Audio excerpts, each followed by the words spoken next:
Warung bebek ini tak pernah sepi, tapi anak pemiliknya menghilang sejak satu malam hujan. Orang-orang bilang rasanya bikin nagih, meski perut selalu menolak. Dan sejak itu, satu nama jadi pantangan, Bu Daryati. Selamat datang di Jagat Demit, membuka gerbang dunia tak kasat mata.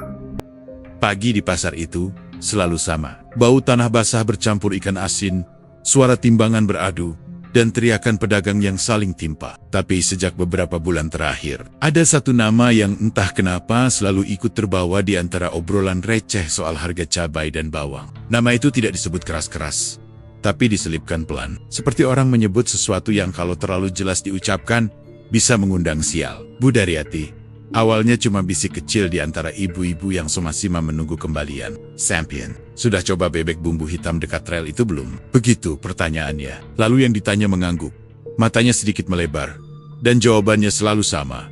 Entah kenapa nadanya tidak pernah terdengar wajar. Enak, tapi aneh. Kata aneh, itu tidak pernah dijelaskan. Tidak ada yang berani merinci. Seolah rasa itu bukan cuma urusan lidah, tapi sesuatu yang lebih dalam, lebih lengket, dan susah dilepas. Nama Bu Daryati mulai naik, bukan karena spanduk atau promosi. Tidak ada baliho, tidak ada iklan. Warungnya juga tidak besar, cuma bangunan. Sederhana dengan atap seng yang kalau siang memantulkan panas. Tapi pembeli datang dari arah yang tidak biasa. Orang-orang yang biasanya tidak pernah sarapan bebek, mendadak duduk di bangku kayu, menunggu giliran, sambil menatap ke dapur dengan ekspresi campur aduk antara lapar dan penasaran. Katanya kalau sudah coba sekali, pengen lagi, ujar seorang pedagang sayur sambil menata kangkung. Ia tertawa kecil, tapi tawanya cepat mati. Yang bikin pasar makin ramai membicarakan Bu Daryati, bukan cuma soal rasa. Ada cerita-cerita kecil yang kalau disusun jadi terasa janggal. Warung itu katanya sering buka lebih pagi dari pasar, bahkan sebelum azan subuh.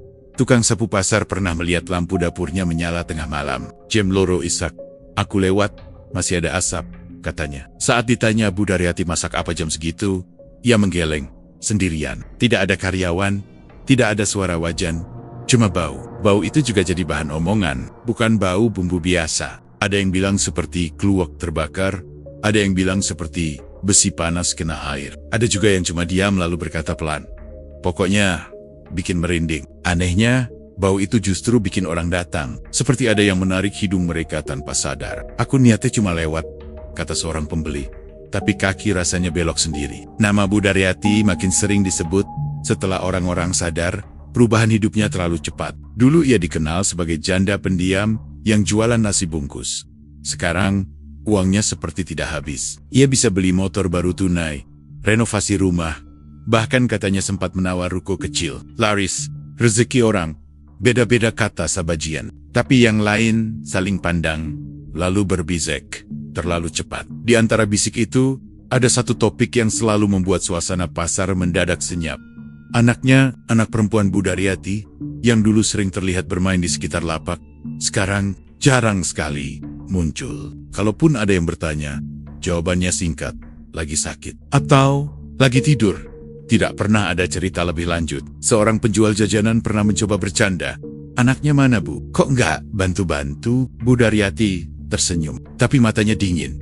Anak itu jangan dibawa ke pasar. Sejak saat itu, tidak ada yang berani bertanya lagi. Tapi justru, dari situlah cerita berkembang. Setiap pagi, nama Bu Daryati disebut dengan tambahan-tambahan kecil yang makin lama makin berat. Ada yang bilang warungnya laku karena ada penglaris. Ada yang berani menyebut kata pesugihan, lalu cepat-cepat beristighfar. Jangan sembarangan ngomong, tegur yang lain, takut kedengeran. Namun pasar tidak pernah benar-benar bisa diam. Nama Bu Daryati terus berputar, berpindah dari satu lapak ke lapak lain, berubah bentuk tapi intinya sama. Ada sesuatu yang tidak beres, tapi semua orang menikmatinya. Orang-orang tetap makan bebek bumbu hitam itu, tetap kembali, meski sempat sakit perut, meski sempat mimpi buruk. Namanya juga enak, kata mereka. Seolah itu cukup untuk menutup rasa tidak nyaman yang muncul tiap kali nama Bu Daryati terlintas di kepala. Dan setiap kali pagi datang, ketika matahari belum tinggi dan pasar baru setengah hidup, nama itu kembali disebut. Pelan, setengah berbisik, seperti doa yang salah alamat atau peringatan yang sengaja diabaikan. Bu Daryati, seorang pedagang bebek yang katanya cuma jualan, tapi entah sejak kapan, namanya terdengar seperti sesuatu yang seharusnya tidak terlalu sering dipanggil. Mereka bilang rasa bebek itu tidak mungkin lahir dari dapur pagi hari. Tidak mungkin dari tangan yang hanya bekerja saat matahari naik dan pelanggan mulai antre. Ada sesuatu pada bumbu hitam itu yang terasa tua, pekat, seperti sudah menyerap waktu terlalu lama. Karena itulah cerita tentang marinasi tengah malam mulai beredar. Pelan tapi pasti, seperti bau asap yang menyelinap ke sela-sela rumah warga. Katanya, Bu Daryati tidak pernah menyiapkan bebek di siang hari. Daging datang sore, masih mentah, masih berbau darah, disimpan di ember besar yang selalu tertutup rapat. Tidak ada yang tahu pasti kapan ia mulai bekerja, tapi hampir setiap orang yang tinggal dekat warung itu punya cerita serupa. Cerita tentang lampu yang menyala saat rumah lain sudah gelap, tentang suara pintu dibuka perlahan ketika jam dinding menunjuk lewat tengah malam. Jam 2 lewat dikit, kata seorang tukang ojek yang sering mangkal dekat rel. Aku masih di situ, nunggu penumpang. Lampu dapurnya nyala, tapi sepi. Terlalu sepi buat orang masak. Yang aneh, tidak ada suara wajan, tidak ada bunyi ulekan, tidak ada cipratan minyak. Padahal kalau masak bebek, mustahil tanpa ribut. Yang terdengar justru suara seperti air diaduk pelan. Sesekali berhenti, lalu lanjut lagi. Seperti seseorang yang tidak sedang memasak, tapi merendam sesuatu sambil berpikir lama. Cerita itu menyebar cepat setelah beberapa orang mengaku mencium bau bumbu hitam di jam-jam ganjil. Bukan bau sedap yang bikin lapar, tapi bau berat, menusuk, seperti tanah basah bercampur besi. Bau yang bikin dada terasa sempit. Itu bukan bau kluwek, kata seorang pedagang tua yang sudah puluhan tahun kenal rempah. Itu bau yang lebih tua dari bumbu. Ada juga yang mengaku melihat Bu Daryati berdiri sendirian di dapur terbuka. Rambutnya terikat asal, tangannya masuk ke ember besar. Bukan mengaduk cepat seperti orang kerja, tapi perlahan. Sangat perlahan. Seolah tiap potong daging disentuh satu persatu. Bibirnya bergerak, tapi bukan seperti menghitung resep. Lebih mirip orang sedang berbicara dengan sesuatu yang tidak terlihat. Aku panggil Bu, cerita seorang pemuda yang rumahnya tepat di belakang warung. Dia nengok, tapi matanya kosong. Terus dia bilang, belum waktunya. Kalimat itu cukup untuk membuat pemuda itu tidak pernah lagi menengok dapur tengah malam. Yang membuat cerita makin mengerikan. Bumbu hitam itu selalu terasa sama, tidak pernah berubah, tidak pernah gagal. Padahal masakan rumahan pasti naik turun rasanya. Tapi bebek Bu Daryati selalu punya rasa pahit samar di ujung lidah. Rasa yang tidak hilang meski sudah minum air. Beberapa orang bilang, pahit itu muncul karena dimarinasi terlalu lama. Terlalu lama direndam dalam sesuatu yang bukan cuma bumbu. Ada ibu-ibu yang mencoba meniru, membeli kluwek terbaik, merendam semalaman, memasak dengan resep serupa. Tapi rasanya tidak pernah mendekati, kurang dalam, katanya frustasi, seperti belum nyatu. Sejak itu, ada yang nyeletuk pelan. Mungkin yang direndam bukan cuma dagingnya. Cerita makin liar ketika seorang pegawai baru keluar kerja hanya setelah 3 hari. Wajahnya pucat, badannya kurus. Ia bilang, tugasnya cuma satu, menyiapkan ember bebek sore hari dan membersihkan dapur. Tapi ia dilarang keras datang tengah malam. Kalau dengar suara apapun, jangan keluar kamar, pesan Bu Daryati. Apapun yang kamu dengar. Pegawai itu mengaku pernah melanggar. Ia terbangun oleh bau menyengat, lalu mengintip dari celah pintu. Ia melihat Bu Daryati berdiri di depan ember, dikelilingi bayangan gelap yang tidak jelas bentuknya. Bukan orang, bukan juga hewan. Aku lihat bebeknya tenggelam semua, katanya gemetar. Padahal, airnya tidak penuh. Setelah cerita itu beredar, orang-orang pasar makin yakin bebek bumbu hitam itu tidak sekadar dimarinasi rempah. Ada waktu tertentu yang harus dipatuhi. Ada jam yang tidak boleh dilewatkan. Tengah malam bukan dipilih karena sepi, tapi karena sesuatu hanya datang di jam itu. Dan anehnya, cerita-cerita itu tidak membuat pelanggan pergi. Justru sebaliknya, warung Bu Daryati makin ramai. Orang datang bukan cuma untuk makan, tapi untuk membuktikan sendiri. Mereka duduk, menyuap, lalu saling pandang. Ada yang berbisik, pantas. Ada juga yang diam terlalu lama seperti sedang mendengarkan sesuatu dari dalam mulutnya sendiri. Sejak saat itu, setiap kali jam mendekati tengah malam, warga sekitar otomatis menutup jendela. Bukan karena takut maling, tapi karena tidak ingin tahu apa yang sebenarnya terjadi saat bebek itu dimarinasi. Karena semua sadar, begitu tahu terlalu banyak, Rasa bebek itu mungkin tidak akan pernah bisa ditelan lagi. Tidak ada yang langsung curiga ketika Bu Daryati mulai memegang uang lebih banyak. Di pasar, orang kaya mendadak bukan hal baru. Kadang dapat warisan, kadang dapat pesanan besar, kadang cuma lagi mujur. Adalah urutannya. Beberapa pedagang ingat betul, di minggu-minggu awal warung bebek itu buka, pembelinya belum seberapa. Pagi sepi, siang lengang, tapi entah bagaimana, Bu Daryati sudah bisa membayar bahan dengan uang tunai yang tebal. Ia tidak pernah nawar. Cedak, pernah mengeluh harga naik. Kalau ditanya, jawabannya datar. Rezeki, sudah ada yang ngatur. Yang janggal, uang itu seperti tidak berasal dari hasil jualan hari itu. Seorang penjual ayam pernah menghitung kasar. Kalau segitu larisnya pun, nggak mungkin segini cepat, gumamnya. Tapi ia tidak melanjutkan. Di pasar, ada hal-hal yang lebih aman untuk tidak dibahas terlalu jauh. Cerita mulai berkembang saat Bu Daryati membeli motor baru. Bukan kredit, bukan bekas, tunai. Padahal seminggu sebelumnya, orang masih melihatnya pulang jalan kaki sambil menenteng belanjaan. "Warungnya rame ya?" tanya seseorang, setengah bercanda. Bu Daryati tersenyum tipis. Belum juga, jawaban itu justru membuat suasana canggung. Belum rame, tapi sudah cukup buat beli motor. Dari situlah kalimat itu muncul. Entah dari siapa, pertama kali. Uang datang lebih dulu daripada pelanggan. Kalimat sederhana, tapi menempel di kepala orang-orang. Setiap ada cerita baru tentang Bu Daryati, kalimat itu selalu ikut. Seperti penjelasan paling masuk akal untuk sesuatu yang tidak bisa dijelaskan. Beberapa minggu kemudian, rumah Bu Daryati direnovasi. Bukan tambal sulam, tapi diperbesar. Bata datang sore hari, tukang mulai kerja pagi-pagi buta. Padahal warungnya baru mulai dikenal. Pelanggan mulai ramai, justru setelah itu. Si Ala Wong sudah membuka jalan, baru kemudian orang-orang berdatangan. Aneh ya, bisik seorang pedagang kopi. Biasanya orang laris dulu baru kaya. Yang lain mengangguk pelan. Ini kebalik, tidak ada yang berani tertawa. Yang lebih membuat orang merinding, Bu Daryati tidak pernah terlihat menghitung uang dengan ekspresi senang. Tidak ada wajah sumringah, seperti orang dapat rezeki besar. Ia memperlakukan uang seperti sesuatu yang harus dipindahkan, bukan dinikmati.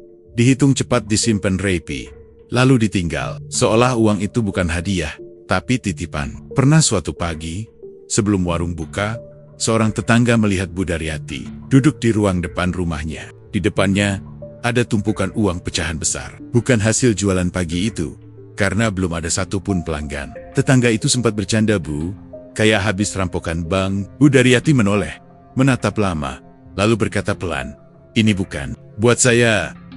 Jawaban itu tidak pernah dilupakan. Sejak saat itu, setiap cerita tentang uang Bu Daryati selalu diiringi rasa tidak nyaman. Ada yang bilang, uang itu dingin saat disentuh. Ada yang bilang jumlahnya tidak pernah pas, selalu lebih. Bahkan, ada pegawai bank yang sempat cerita, setoran Bu Daryati sering dilakukan subuh, saat kantor baru buka, dan jumlahnya selalu bulat. Terlalu bulat untuk hasil jualan warung. Lalu pelanggan mulai berdatangan. Banyak. Antrean panjang, bangku penuh, piring bertumpuk. Tapi anehnya, orang-orang lama di pasar merasa keramaian itu seperti menyusul sesuatu yang sudah terjadi. Seolah uang itu lebih dulu memanggil pelanggan, bukan sebaliknya. Dan di antara riuh sendok dan piring, ada satu pertanyaan yang tidak pernah benar-benar diucapkan, tapi selalu hadir di benak siapapun yang melihat kesuksesan Bu Daryati. Kalau uang itu datang lebih dulu, sebelum ada yang membeli, lalu yang membayarnya, tidak ada yang langsung mengaitkan sakitnya anak Bu Daryati dengan apapun. Di kampung padat dekat rel, anak sakit itu biasa. Batuk, demam, masuk angin, semua pernah. Tapi yang membuat orang-orang mulai merasa tidak enak adalah frekuensinya. Terlalu sering, terlalu rutin, seolah tubuh kecil itu mengikuti jadwal yang hanya dipahami oleh ibunya sendiri. Awalnya cuma demam ringan, kata Bu Daryati. Masuk angin, ujarnya. Setiap kali ditanya, tapi demam itu tidak pernah benar-benar pergi. Pagi reda, malam datang lagi. Siang anaknya masih terlihat duduk di teras. Sore sudah terbaring lemas. Lalu makin lama, anak itu jarang terlihat sama sekali. Kalau dulu masih terdengar suaranya tertawa atau berlari kecil di depan rumah, sekarang yang terdengar cuma batuk kering dari balik pintu. Tetangga mulai menghitung dengan ingatan mereka sendiri. Kok tiap malam Jumat sakit, gumam seseorang. Tidak diucapkan keras-keras, tapi cukup untuk membuat yang lain saling pandang. Ada pola yang tidak ingin mereka akui, tapi sulit diabaikan. Bu Daryati sendiri berubah sejak anaknya sering sakit. Ia jadi lebih pendiam, lebih kurus, tapi matanya justru terlihat hidup. Kontras yang aneh. Orang tua biasanya ikut jatuh saat anaknya sakit. Tapi Bu Daryati seperti mendapatkan tenaga dari sesuatu yang tidak terlihat. Pagi hari, ia tetap ke pasar, tetap belanja banyak, tetap membawa pulang uang dalam jumlah yang bikin orang lain terdiam. Anaknya gimana sekarang, Bu? Tanya seorang ibu tetangga dengan niat baik. Masih proses, jawab Bu Daryati singkat. Proses apa? Proses kuat. Jawaban itu tidak menenangkan siapapun. Beberapa kali ada yang menyarankan dibawa ke dokter. Bahkan ada yang menyebut rumah sakit besar. Bu Daryati selalu mengangguk, tapi tidak pernah melakukannya. Sudah ada yang nangani, katanya. Saat ditanya siapa, ia hanya tersenyum kecil. Senyum yang membuat orang berhenti bertanya. Yang membuat cerita ini makin berat adalah waktu-waktu tertentu ketika anak itu sakitnya parah. Biasanya setelah Bu Daryati pulang larut malam. Biasanya setelah warungnya sangat ramai. Biasanya setelah uang masuk lebih banyak dari biasanya. Seolah tubuh anak itu menjadi penyeimbang dari sesuatu yang berlebihan. Suatu malam, seorang tetangga mendengar tangisan anak itu lebih lama dari biasanya. Bukan tangis minta minum atau minta digendong. Tangisan yang putus-putus, seperti kehabisan napas.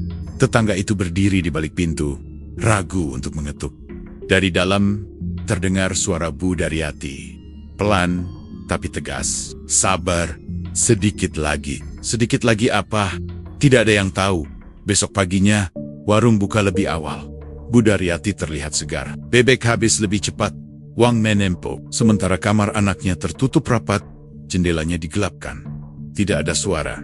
Tidak ada batuk. Tidak ada tangis. Hanya sunyi yang terasa terlalu dalam untuk sebuah rumah kecil. Ada juga yang sempat melihat anak itu beberapa hari kemudian. Tubuhnya lebih kurus. Matanya cekung. Tapi kulitnya bersih. Terlalu bersih untuk anak yang sering sakit. Ia duduk diam, menatap lantai, seperti mendengarkan sesuatu dari dalam kepalanya sendiri. Saat dipanggil, ia menoleh lambat. Ibu lagi masak, katanya lirih, padahal dapur kosong. Sejak itu, warga mulai berhenti menyebut sakit sebagai penyakit biasa. Kata yang dipakai berubah. Ada yang menyebut diganggu, ada yang berani menyebut dipakai. Tapi, semua sepakat. Sakit itu bukan datang begitu saja. Ia seperti datang sebagai bagian dari kesepakatan yang tidak pernah diucapkan di depan umum. Bu Daryati sendiri tidak pernah terlihat panik. Tidak ada air mata di pasar. Tidak ada keluhan di pos ronda. Ia menjalani semuanya seperti rutinitas. Seolah sakit anaknya adalah harga yang sudah ia ketahui sejak awal. Harga yang harus dibayar pelen-pelen, malam demi malam. Dan di antara bisik-bisik pasar, satu kalimat mulai sering terdengar. Meski tidak ada yang mau mengaku mengucapkannya pertama kali. Kalau warungnya makin laris, anaknya pasti makin sakit. Kalimat itu menggantung. Tidak pernah dibantah, tidak pernah dibenarkan. Tapi setiap kali anak Bu Daryati tidak terlihat, dan setiap kali bebek bumbu hitam itu habis sebelum siang, orang-orang tahu ada sesuatu yang sedang dikurangi di satu sisi, agar sisi lain bisa terus bertambah. Tidak ada yang bisa menjelaskan kenapa orang-orang tetap kembali, bahkan setelah tubuh mereka memberi tanda jelas untuk berhenti. Padahal keluhannya sama, perut melilit, keringat dingin, kadang sampai bolak-balik kamar mandi. Beberapa sempat bersumpah tidak akan menyentuh bebek bumbu hitam itu lagi. Tapi sumpah-sumpah itu jarang bertahan lebih dari 2 atau 3 hari. Aku kapok, kata seorang sopir angkot suatu pagi, sambil memegangi perutnya. Semalaman mules. 2 hari kemudian, orang yang sama terlihat duduk di bangku warung Bu Daryati, menyuap dengan lahap. Saat ditegur, ia hanya nyengir. Cuma mau 1 porsi. Rasa bebek itu memang tidak biasa. Bukan sekadar enak. Ada kedalaman yang sulit dijelaskan.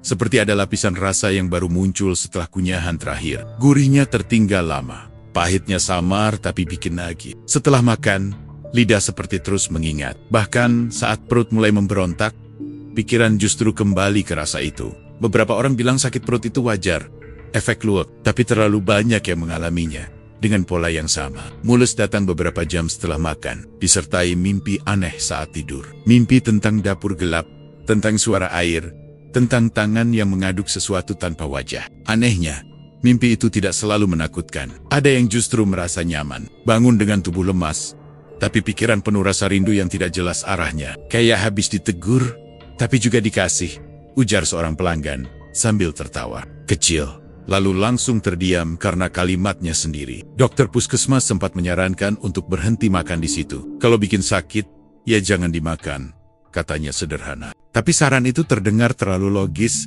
untuk situasi yang tidak logis. Orang-orang mengangguk di ruang periksa. Lalu keesokan paginya, antre lagi di warung yang sama. Bu Daryati tidak pernah menyangkal soal sakit perut itu. Kalau ada pelanggan mengeluh, ia hanya berkata pelan, badan itu menyesuaikan. Kalimat yang aneh untuk urusan makanan. Tapi entah kenapa terdengar masuk akal di telinga yang sudah terlalu sering mencicipi. Ada pelanggan yang mencoba berhenti total. Seorang pegawai toko bangunan, misalnya.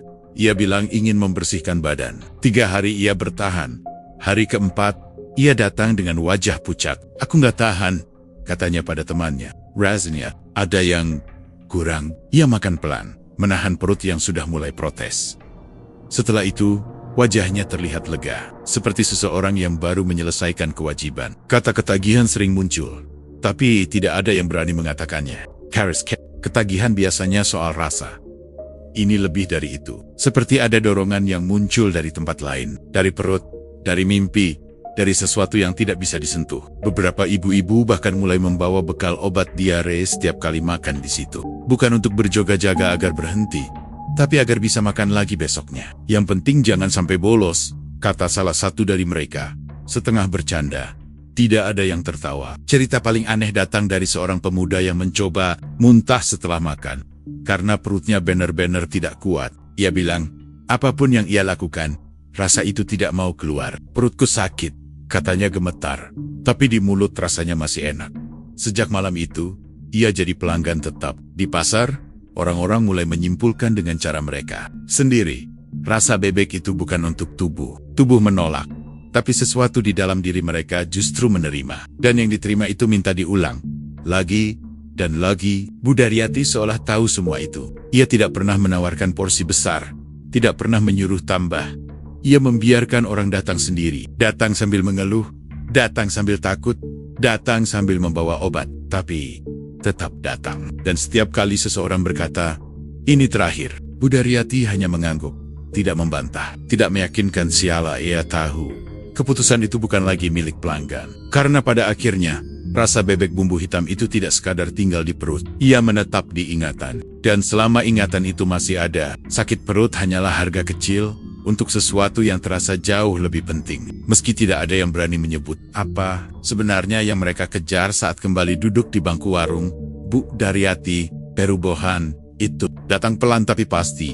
Seperti bayangan sore yang makin panjang, tanpa pernah benar-benar disadari kapan mulai bergerak. Warung Bu Daryati tidak lagi sekadar bangunan kecil beratap seng. Dindingnya ditinggikan, lantainya diplester ulang, bangku diganti yang lebih kokoh. Spanduk baru dipasang, lebih rapi, lebih mencolok. Orang-orang bilang wajar, usaha lagi naik. Tapi mata mereka tidak bisa bohong melihat betapa cepatnya semua itu terjadi. Rumah di belakang warung ikut berubah. Dari rumah sempit satu kamar, jadi bangunan yang diperluas ke samping. Ada tambahan ruang, ada tembok baru, ada pintu yang sebelumnya tidak ada. Tukang keluar masuk hampir tiap hari. Bunyi palu dan gergaji bersaut-sautan sejak pagi. Tapi di tengah semua keramaian itu, ada satu bagian rumah yang justru makin sunyi. Kamar anak Bu Daryati. Lampu kamar itu hampir tidak pernah menyala. Siang gelap, malam lebih gelap lagi. Tirainya selalu tertutup. Jendelanya jarang dibuka. Padahal dulu, kamar itu sering jadi tempat anaknya bermain. Lampu kecil warna kuningnya menyala sampai malam, menemani suara buku dibuka dan ditutup. Sekarang, tidak ada apa-apa. Bahkan saat seluruh rumah terang, kamar itu tetap seperti lubang hitam yang sengaja dibiarkan. Tetangga mulai memperhatikan. Awalnya satu orang lalu menyobar. Lampu kamar anaknya kok mati terus? Bisik seseorang. Yang lain menimpali. Mungkin lagi nggak ditempati. Tapi jawaban itu tidak pernah terasa pas. Karena kadang, dari balik pintu kamar itu terdengar suara. Bukan suara langkah. Bukan suara barang jatuh, lebih mirip tarikan napas panjang. Seperti orang tidur terlalu lelap. Bu Daryati jarang berada di rumah siang hari. Ia sibuk di warung. Tapi tiap shower, sebelum maghrib, ia selalu pulang sebentar. Masuk ke rumah, menutup pintu, lalu keluar lagi setelah beberapa menit. Lampu kamar anak tetap mati. Tapi wajah Bu Daryati terlihat lebih ringan. Seperti seseorang yang baru memastikan sesuatu masih berada di tempatnya. Suatu sore, Seorang tukang bangunan memberanikan diri bertanya, "Bu, kamarnya sekalian direnovasi." Bu Daryati berhenti, menatap pintu kamar itu lama sekali. "Tidak," jawabnya. "Yang itu jangan." Tidak ada penjelasan, tidak ada tawar-menawar. Tukang itu tidak bertanya lagi. Tapi sejak hari itu, ia menghindari bagian rumah itu. Ia bilang, setiap kali lewat depan kamar itu, bulu kuduknya berdiri. Padahal tidak ada apa-apa. Justru itu yang membuatnya takut. Sementara warung terus berkembang. Pelanggan makin banyak, antrian makin panjang. Piring tidak pernah kering. Uang terus masuk. Dari luar, hidup Bu Daryati terlihat naik kelas. Tapi dari dalam, ada keseimbangan aneh yang terasa dipaksakan. Seolah satu sisi harus terus gelap, agar sisi lain bisa terang. Pernah suatu malam listrik di kampung padam. Semua rumah gelap. Tapi saat listrik menyala kembali, orang-orang sadar. Semua lampu di rumah Bu Daryati ikut menyala. Kecuali kamar anaknya tetap gelap. Seperti tidak terhubung dengan aliran apapun. Sejak itu, tidak ada lagi yang berani bercanda soal lampu. Anak Bu Daryati sendiri hampir tidak pernah terlihat keluar kamar. Kalaupun terlihat, selalu di sore hari, saat cahaya masih cukup. Tubuhnya makin kecil, gerakannya pelan. Saat malam tiba, pintu kamar itu kembali tertutup, dan lampunya tetap mati. Tidak ada suara, tidak ada tangis. Sunyi yang terlalu rapi untuk sebuah rumah dengan anak kecil. Orang-orang mulai menarik kesimpulan mereka sendiri. Rumah itu diperluas bukan untuk memberi ruang, tapi untuk menutup sesuatu. Warung dibesarkan bukan sekadar untuk pelanggan, tapi untuk menenggelamkan perhatian. Semakin ramai di depan, semakin gelap di belakang. Dan setiap kali orang-orang melewati rumah Bu Daryati malam hari, mereka otomatis memperlambat langkah. Bukan karena takut melihat sesuatu, tapi karena tidak ingin mendengar apapun dari kamar yang lampunya selalu mati itu. Karena semua sadar, ada hal-hal yang sengaja dibiarkan gelap, bukan karena rusak, tapi karena jika diberi cahaya, mungkin tidak akan ada lagi yang bisa terus berjalan seperti biasa. Malam itu hujan turun tanpa aba-aba. Tidak deras sejak awal, tapi rapat, halus, seperti sengaja dibuat panjang. Jalanan becek, suara rel kereta terdengar lebih jauh dari biasanya. Orang-orang cepat menutup pintu, menarik gorden bersiap tidur. Tidak ada yang menyangka malam itu akan jadi pembatas antara sebelum dan sesudah. Tangisan itu terdengar saat hujan mulai meninggi. Bukan tangisan keras yang memecah malam, tapi lirih, tertahan. Seperti seseorang yang tidak ingin didengar, tapi sudah tidak sanggup menahan sakit. Datangnya dari arah rumah Bu Daryati. Awalnya orang mengira itu suara angin atau kucing. Tapi tangisan itu berulang. Nada yang sama, irama yang sama. Terlalu manusia untuk diabaikan. Seorang tetangga yang rumahnya paling dekat berdiri di balik pintu. Tangannya sudah menyentuh gagang, tapi kakinya tidak bergerak. Tangisan itu bukan minta tolong. Lebih seperti keluhan panjang, putus-putus, seperti anak kecil yang sudah terlalu lelah untuk menangis keras. "Ibu," terdengar samar, hampir tenggelam oleh hujan. Di dalam rumah Bu Daryati, lampu warung sudah mati. Tidak ada aktivitas, tapi dapurnya menyala, redup. Dari celah jendela, cahaya kuning terlihat goyah, seolah sumbernya bukan lampu biasa. Bayangan bergerak perlahan di dinding. Bukan satu, lebih dari satu. Tapi tidak ada suara selain hujan dan tangisan itu. Tangisan berlangsung. Lama, terlalu lama untuk sebuah rumah yang seharusnya bisa ditenangkan dengan segelas air atau pelukan. Lalu, tepat ketika hujan mencapai titik paling deras, tangisan itu berhenti. Bukan mereda, bukan mengecil. Berhenti seketika, seperti diputus. Kesunyian, setelahnya terasa lebih berat dari suara apapun. Tidak ada jeritan terakhir. Tidak ada suara orang dewasa menenangkan. Tidak ada langkah panik. Hanya hujan yang terus jatuh. Seolah tidak peduli ada sesuatu yang baru saja berakhir. Beberapa tetangga yang tadinya mengintip perlahan mundur. Ada rasa bersalah yang tidak jelas arahnya. Mereka menutup pintu, mencoba tidur. Tapi tidak ada yang benar-benar terlelap malam itu. Pagi harinya, hujan sudah berhenti. Jalanan basah. Udara dingin. Warung Bu Daryati buka seperti biasa, bahkan lebih awal. Bau bebek bumbu hitam menyebar lebih kuat dari biasanya. Orang-orang datang, duduk, makan. Tidak ada tanda-tanda malam sebelumnya. Tidak ada wajah sembab, tidak ada mata merah. Bu Daryati terlihat rapi, tenang, bahkan sempat tersenyum kecil pada pelanggan pertama. Satu hal yang langsung disadari semua orang. Kamar anaknya sunyi total. Bukan sunyi seperti tidur. Sunyi seperti ruangan kosong. Tidak ada batuk, tidak ada suara bar, tidak ada apapun. Seorang ibu memberanikan diri bertanya, suaranya hampir tidak keluar. Anaknya, sudah baik kan Bu? Bu Daryati berhenti mengadu, menoleh perlahan. Sudah, jawabnya singkat, sudah tidak sakit lagi. Kalimat itu terasa benar secara tata bahasa, tapi salah secara rasa. Tidak ada lega di sana. Tidak, ada syukur, hanya kepastian. Seperti seseorang yang baru menyelesaikan kewajiban yang berat, sejak malam hujan itu, tidak ada lagi yang melihat anak Bu Daryati bermain di teras. Tidak ada yang mendengar suaranya. Kalau ada yang bertanya, jawabannya selalu sama.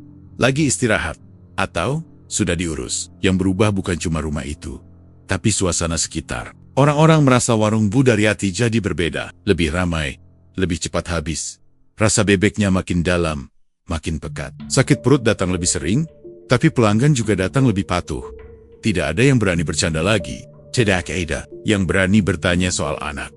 Dan setiap kali hujan turun di malam hari, beberapa warga tanpa sadar menahan napas. Bukan karena takut hujan, tapi karena ingat malam ketika tangisan itu berhenti terlalu tiba-tiba. Malam ketika semua orang memilih diam. Dan pagi setelahnya, ketika hidup berjalan lagi, seolah tidak ada yang hilang, padahal semua tahu. Sejak malam hujan itu, ada sesuatu yang sudah benar-benar selesai, dan sesuatu yang lain baru saja dimulai.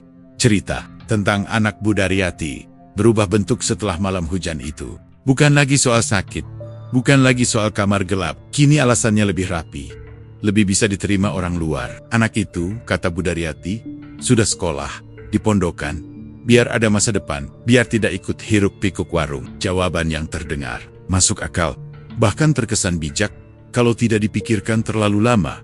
Masalahnya, orang-orang di sekitar terlalu sering melihat detail kecil untuk tidak berpikir lama.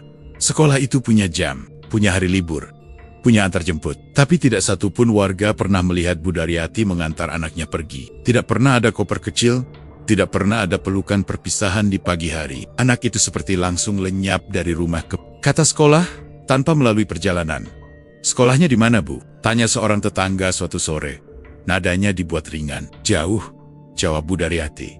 Dijemput siapa sudah ada. Jawaban itu selalu menggantung. Sudah ada siapa? Tidak pernah dijelaskan. Hari-hari berlalu, warung makin ramai, rumah makin sepi, kamar anak tetap terkunci, lampunya tetap mati. Kalau benar anaknya sekolah, seharusnya kamar itu kosong permanen. Tapi Bu Daryati tidak pernah mengizinkan siapapun masuk, bahkan untuk sekadar membersihkan. Seolah kamar itu bukan ditinggalkan, tapi masih dihuni oleh sesuatu yang tidak boleh diganggu. Yang paling janggal adalah waktu-waktu tertentu, ketika orang seharusnya pulang sekolah. Sore hari, sekitar jam 4, anak-anak lain terdengar ribut, tertawa, berlarian. Di rumah Bu Daryati, pintu kamar anak tidak pernah terbuka. Tidak ada suara tas dijatuhkan, tidak ada keluhan capek, hanya kesunyian yang tetap di tempatnya. Seperti benda mati yang dijaga. Suatu hari, seorang ibu pasar yang kebetulan lewat bertanya tanpa maksud buruk.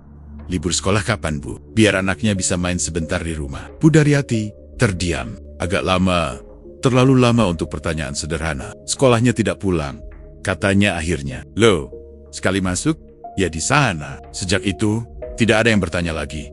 Namun cerita tidak berhenti di situ. Ada beberapa warga yang bersumpah pernah melihat sosok anak kecil di sekitar rumah Bu Daryati.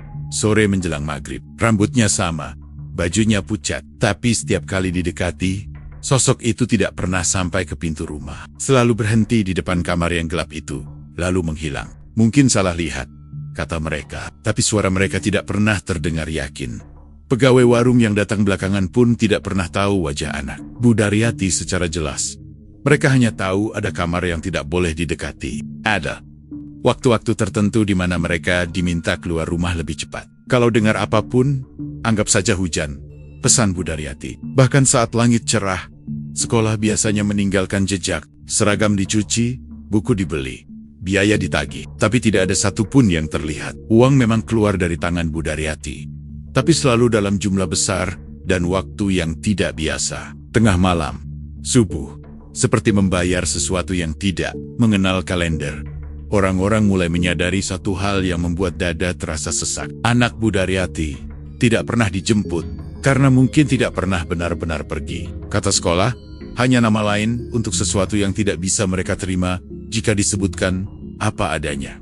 Dan anehnya, sejak alasan itu dipakai, warung Bu Daryati makin tidak tersentuh. Tidak ada lagi gosip terang-terangan, tidak ada lagi tanya jawab. Di pasar, semua seolah sepakat untuk menerima versi itu, apapun kebenarannya. Karena bertanya terlalu jauh hanya akan membuka pintu ke kamar gelap yang tidak ingin dilihat siapapun kini. Setiap kali ada pelanggan baru bertanya tentang keluarga Bu Daryati, orang-orang lama cepat menyela. Anaknya sekolah, kata mereka. Singkat, kalimat itu seperti pagar, diucapkan bukan untuk memberi informasi, tapi untuk menghentikan rasa ingin tahu. Dan di rumah yang makin luas itu, dengan warung yang tak pernah sepi, kamar anak tetap terkunci, lampu tetap mati, tidak ada tanda kepulangan, tidak ada penjemputan. Seolah seorang anak sudah diserahkan sepenuhnya pada sesuatu yang tidak mengenal kata pulang. Karena di tempat itu, semua orang mulai paham. Ada sekolah yang tidak mengajar apa pun, kecuali satu pelajaran paling mahal bahwa tidak semua anak yang berangkat akan pernah kembali. Bau itu yang pertama kali disadari orang-orang lama, bukan pelanggan baru, bukan yang datang cuma sekali lalu pergi, tapi mereka yang setiap hari lewat, yang hafal bau pasar dari jarak puluhan meter. Bau bebek goreng, bau minyak panas, bau kluk, semua itu dikenal. Namun dari warung Bu Daryati, ada lapisan lain yang tidak pernah benar-benar hilang. Bau yang menempel di hidung lebih lama dari seharusnya. Bau darah. Awalnya orang mengira itu cuma perasaan. Pikiran yang sudah terlanjur dipenuhi cerita akan mudah menipu indera. Tapi bau itu muncul terlalu konsisten. Pagi, siang, bahkan saat warung baru buka, dan belum ada satupun bebek dipotong. Bau besi, anyir tipis. Seperti darah yang sudah lama kering tapi dibasahi lagi. Tidak menyengat, justru halus. Itulah yang membuatnya sulit diabaikan. "Sampean nyium gak?" tanya seorang pelanggan lama sambil pura-pura mengelap hidung. Yang ditanya mengangguk pelan. "Nyium." Percakapan berhenti di situ. Tidak ada kelanjutan. Bau itu tidak pernah disebut dengan nama aslinya. Seolah dengan menyebutnya, orang akan mengakui terlalu banyak hal yang selama ini berusaha mereka kubur. Pegawai warung sering jadi yang paling menderita. Ada yang muntah di hari pertama. Ada yang pusing tanpa sebab. Ada pula yang bertahan, tapi selalu mengeluh satu hal yang sama. Talennya nggak pernah bersih. Sudah disikat, sudah disiram air panas, sudah diganti. Tapi bau itu tetap ada, seolah kayu dan besi sudah menyerap sesuatu yang bukan berasal. Daryang, pernah suatu siang, seorang pegawai baru memberanikan diri bertanya, "Bu, ini talenan kok baunya aneh ya?" Bu Daryati tidak menoleh. Tangannya tetap bekerja. "Sudah biasa," katanya. "Nanti juga hilang sendiri." Tapi bau itu tidak pernah hilang, bahkan saat warung tutup sehari penuh. Bahkan saat hujan deras membersihkan selokan, bau itu tetap muncul. Terutama saat bebek mulai dipotong. Ada jeda sesaat, detik-detik hening, sebelum bau itu naik. Seperti sesuatu yang terbangun. Yang paling membuat orang merinding adalah kenyataan bahwa rasa bebek tidak pernah berubah. Tetap lezat, tetap dicari. Seolah bau darah itu tidak mengganggu masakan. Malah menjadi bagian yang tidak terlihat tapi menentukan. Orang makan sambil mencium bau itu, tubuh menolak, tapi lidah menerima. Kombinasi yang aneh, menyiksa. Tapi entah kenapa diterima begitu saja. Kalau baunya nggak ada, rasanya beda. Celetuk seseorang tanpa sadar. Kalimat itu langsung membuat meja makan sunyi. Tidak ada yang menimpali. Tidak ada yang menertawakan. Semua tahu. Kalimat itu terlalu jujur. Suatu sore, seorang pelanggan lama melihat Bu Daryati mencuci pisau di belakang warung. Airnya merah sesaat, lalu bening kembali. Tapi, bau itu tidak. "I caught pergi." Bu Daryati menatap pisau itu lama. Seperti memastikan sesuatu masih melekat. Lalu ia menyimpannya rapi, terpisah dari pisau lain. "Yang ini jangan dipakai sembarangan," katanya pada pegawai. Nadanya bukan marah, tapi mengingatkan. Sejak itu, orang-orang sadar, bau darah itu bukan sisa, bukan kotoran. Ia sengaja dipertahankan. Seperti penanda, seperti pengingat bahwa ada sesuatu yang masih bekerja, masih diberi makan, masih harus dihormati. Anehnya, pelanggan tidak berhenti. Bahkan saat bau itu makin jelas di hari-hari tertentu. Terutama setelah malam hujan. Terutama setelah warung sangat ramai. Bau itu datang lebih pekat, lebih hidup. Dan bersamaan dengan itu, bebek habis lebih cepat. Orang makan lebih cepat. Seperti takut jika terlalu lama duduk, mereka akan mencium terlalu banyak. Tidak ada yang berani menutup warung itu. Tidak ada yang melapor. Tidak ada yang mengeluh resmi. Semua memilih jalan tengah yang paling aman. Makan, bayar, pulang, lalu pura-pura lupa. Bau darah itu jadi bagian dari keseharian.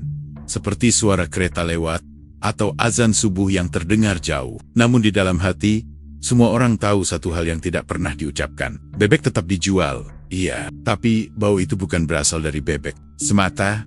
Ada sesuatu yang sudah terlalu lama bercampur di dapur itu. Sesuatu yang tidak bisa dicuci, tidak bisa diganti, dan tidak bisa dihentikan selama warung itu masih berdiri. Dan selama bau darah itu masih ada, orang-orang paham yang dijual di warung Bu Daryati bukan cuma makanan, tapi juga kelanjutan dari sebuah kesepakatan yang sudah terlanjur dibayar lunas dan terus menagih. Meski bentuknya tidak lagi bisa dilihat dengan mata, warung itu masih berdiri, tidak pernah tutup, tidak pernah benar-benar sepi. Spanduknya sudah beberapa kali diganti, cat dindingnya diperbarui, bangkunya ditambah. Dari luar, tidak ada yang tampak ganjil. Bahkan bagi orang baru, warung bebek bumbu hitam itu terlihat seperti kisah sukses kecil di pinggir kota. Usaha yang bertahan, berkembang, dan menolak mati. Tapi di antara warga lama, ada satu perubahan yang jauh lebih jelas daripada renovasi. Apapun nama Bu Daryati tidak lagi diucapkan. Bukan karena dilupakan, justru karena terlalu diingat. Awalnya terjadi tanpa kesepakatan. Seseorang menyebut warung itu tanpa nama pemilik, warung bebek, dekat rel. Lalu yang lain menirukan. Lama-lama, nama Bu Daryati seperti menghilang dari percakapan. Padahal sosoknya masih setiap hari terlihat, berdiri di dapur, mengaduk, menghitung uang, menatap kosong. Kalaupun nama itu terucap, biasanya diikuti jeda aneh. Suara mengecil, mata melirik sekitar. Seolah menyebutnya terlalu jelas bisa mengundang sesuatu yang tidak diinginkan. Jangan sebut-sebut, bisik seorang pedagang pasar pada pembeli baru. Makan saja. Nama itu berubah jadi pantangan, seperti kata-kata tertentu yang diyakini bisa membuka pintu yang seharusnya tetap tertutup. Bu Daryati sendiri seolah tidak peduli. Ia tidak menuntut dihormati, tidak menegur siapapun yang memanggil warungnya tanpa nama. Ia tetap bekerja seperti biasa. Tapi ada perubahan kecil pada caranya memandang orang, lebih tenang, lebih selesai. Seperti seseorang yang sudah menyerahkan sesuatu yang paling berharga dan tidak lagi punya apapun untuk ditakuti. Anak itu tidak pernah kembali, tidak pernah dibicarakan, tidak pernah dicari. Bahkan fotonya pun tidak terlihat lagi di rumah. Kamar gelap itu tetap terkunci, lampunya tetap mati. Seolah sejak awal, ruangan itu memang disiapkan untuk menjadi kosong. Warung terus menghasilkan uang, pelanggan datang dan pergi. Sakit perut tetap terjadi, bau darah tetap ada. Tapi semua diterima sebagai bagian dari harga. Orang-orang tidak lagi protes, tidak lagi bertanya. Mereka datang dengan sikap berbeda, lebih diam, lebih cepat makan, lebih cepat pergi. Ada rasa tunduk yang tidak pernah diucapkan. Suatu ketika, seorang pendatang baru bertanya polos, "Bu, nama warungnya apa?" Bu Daryati menoleh, menatap lama. "Tidak penting," jawabnya. Orang-orang di sekitar langsung menunduk, seolah kalimat itu menutup sesuatu. Nama memang tidak penting lagi, karena yang bekerja di tempat itu bukan nama, bukan pula tangan manusia. Semata, ada sesuatu yang sudah mapan, sudah kenyang, dan sudah mengenal ritmenya sendiri. Selama diberi apa yang diminta, ia akan menjaga semuanya tetap berjalan. Dan semua orang tahu, pantangan itu bukan sekadar soal sopan santun. Menyebut nama Bu Daryati terlalu sering terasa seperti mengingatkan ulang tentang harga yang sudah dibayar, tentang malam hujan, tentang tangisan yang berhenti, tentang kamar gelap yang tidak pernah dibuka. Warung itu masih ada, iya. Tapi bagi warga sekitar, ia bukan lagi sekadar tempat makan. Ia adalah penanda, pengingat bahwa ada kesuksesan yang tidak boleh ditanya asal-usulnya. Ada rezeki yang tidak boleh ditelusuri jalannya. Setiap pagi, orang-orang tetap antre. Setiap sore, bebek tetap habis. Hidup berjalan seperti biasa. Namun di balik semua itu, ada satu kesepakatan tak tertulis yang dijaga bersama. Makanlah kalau mau, lewatlah kalau perlu, tapi jangan sebut namanya. Karena nama Bu Daryati bukan lagi milik seorang pedagang. Ia sudah menjadi bagian dari sesuatu yang lebih tua, lebih gelap, dan tidak butuh disebut untuk tetap ada. Dan selama warung itu masih berdiri, selama bau darah masih tercium samar, pantangan itu akan terus hidup. Bukan untuk menghormati Bu Daryati, melainkan untuk melindungi siapapun yang masih ingin pulang dengan selamat setelah kenyang.